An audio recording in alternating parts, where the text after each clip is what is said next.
হায়াত মতের কোনো বিশ্বাস নাই, কোন সময় কন্টিনিউয়ারের সিফা সাফাই পড়া যায় আল্লাহ মাহবুদে জানে।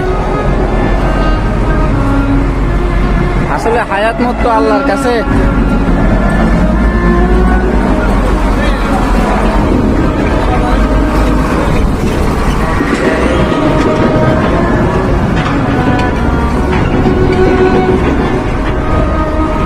এই লাইনে কাজ করা অনেক অনেক কষ্ট ভাই,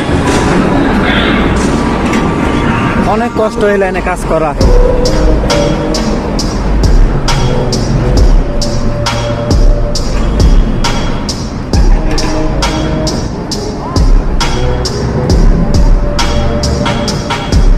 এই রোদের ভিতরে, এই ডিপুর ভিতরে, বোর্ডের ভিতরে কাজ, লেবার কন, সিএনএফ কন, এজেন্ট কন, যারাই কন